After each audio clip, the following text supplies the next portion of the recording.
I'm Sabina Persson from Castellans, and you're very welcome to the videocast CX Minutes. It's 6 questions, 6 minutes, and it's all about customer experience. So, this is a series of episodes where we want to bring you actionable insights, practical know how, and personal stories from top professionals, all in just 6 minutes. And with me today, I have the wonderful Philip Kerr from Sales Green. You are so welcome. Hello. Thank you Hi. very much. Nice to be here. Great. How are you? Amazing. Uh, we've got a kickstart of the year and I'm pumped up, so I'm good. Brilliant, brilliant. So we're going to jump into questions in a minute, but do you just first want to share with me, who you are and what you do? Who am I? What do I do? My name is Philip Kad. I'm Swedish, been living in Norway for 8 years. I've been spending my previous 12 years within SaaS. Started off as a founder entrepreneur trying to build and sell CRM software. Mm. I learned back then that I was not that good at selling. So I decided to, okay, if this is gonna work, I need to master the art of sales. So I went Mm. on to a Swedish company called Lime Hmm. Technologies or Ah, Lunda Logik back in the yeah, days. yeah. I joined their trainee program, and since then I like account manager, account executive, team lead, and Mm. eventually sales manager and country manager. So I've been doing the sales journey within SaaS, and recently I've been looking into more about revenue architecture and how to scale businesses, and bringing that approach into my expertise, helping customers scale their business, basically. Mm. Thank you. Wow. What a career. That's cool. Okay, let's talk about the future of CX. Yes. So what's one overlooked trend that you think, CX trend, that you think people should pay more attention to right now? Um, there's many different trends going on. Like since the SaaS crash and COVID, Mm. there's a lot of buying patterns that have been changing, but also the financial landscape is different. Mm. But I'm also seeing that revenue teams or companies, they need to Mm. come together more as one. It doesn't Mm. really matter if you work with marketing, customer acquisitions, onboarding, or expansions, then they need to work as one. And I Mm. believe, and this is like, if we look into the future in the next coming years, Mm. I think we will see a trend where customer journeys becomes more focused on impact from start than just Yeah. like here's the software, here's the value, because Mm. value is pretty much just a promise about what you might get, but Yeah. true business impact is actually when it's working. Mm. So that's my lookout for Mm. like the changes within the customer experience for next coming year, more Yeah. impact. Good. Yeah. Yeah. Totally agree on that actually as well. So how do you see AI shaping the future of customer? This is a Yeah. very small question. Yeah, it's but it's cool because it's happening a lot as we speak, Mm. and I mean, I think as AI is like a big innovation, like electricity, Mm. and the toaster has not been invented yet, so we're just seeing the Yeah. beginning of it, right? Yeah. Um, Absolutely. so, but when it comes to CX,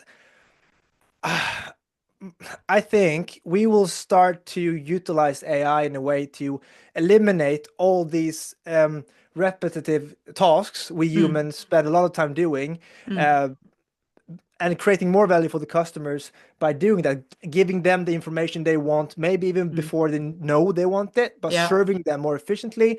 Mm. Uh, and that's going to have a big impact. And I also believe I mentioned critical business impact when it comes to customer journey Mm-hmm. and Mm-hmm. experience. I Mm. also believe that AI will help us to provide the customers with the insights about that actual business impact provided by your provider. Because that's a big gap today. We've Mm. invested this much money, but what did we get? There's so Mm. many Mm. parts about decisions today that is still very much emotional driven. Mm. And when it comes to customer experience and the customer journey, that's a big risk for churning customers when they change position and so on. So Mm. that's Mm. something I believe will change with AI. Yeah, yeah. And actually, that's sort of like and the next question I was going to ask you was, how do you see the role of CX evolving in organizations? Yeah, It's kind of connected to that, isn't it? yeah.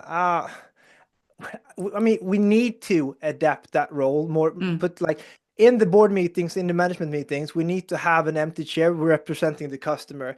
We mm, can't think about a buying journey like pushing people through a funnel. That's not yeah, how it works anymore. yeah. It's a Oh, it's a buying experience, and the trends we're seeing in B2C, mm, they have a tendency to come our way in yeah. B2B a few years later.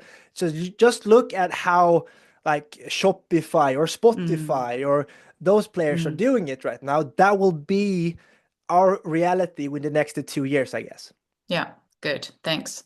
So, and what's one thing about this is also a bit similar, but if you were to kind of look into the crystal ball, what's one thing about CX that will look completely different within, let's say, 10 years?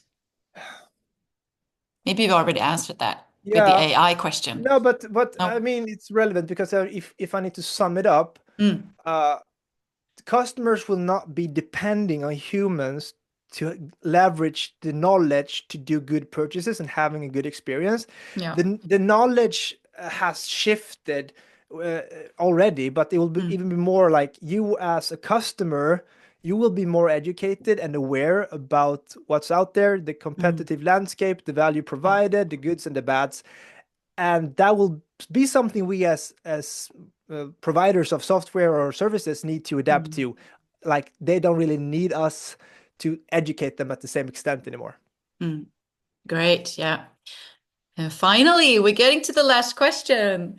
What is, if you were to give one single piece of advice on this topic that we've been talking about, what would that be?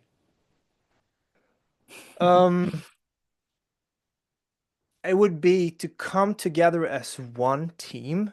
As like if you're providing a service or a software, Mm, we need to stop think about marketing, sales, onboarding, expansion. We yes. like we need to come together as one. And I mentioned the business impact Mm, a few mm, times now, but we need to make that our core messaging through the whole we're going from sales funnel to revenue bow tie. yeah. Like there's new models to make sense out of this new world we're living in. Mm, So come together as one mm, and really look into the same messaging through whole the bow tie, not mm, just working in silos. That's the biggest tip I would say right now. yeah. Very good tip.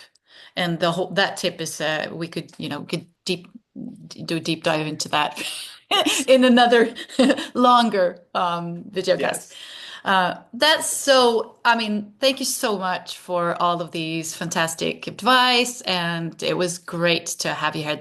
We're actually going to wrap this up now. So good to have you here, Philip, and hope to see you soon. And with that, it's a wrap. So thank you for watching, and I'll see you again.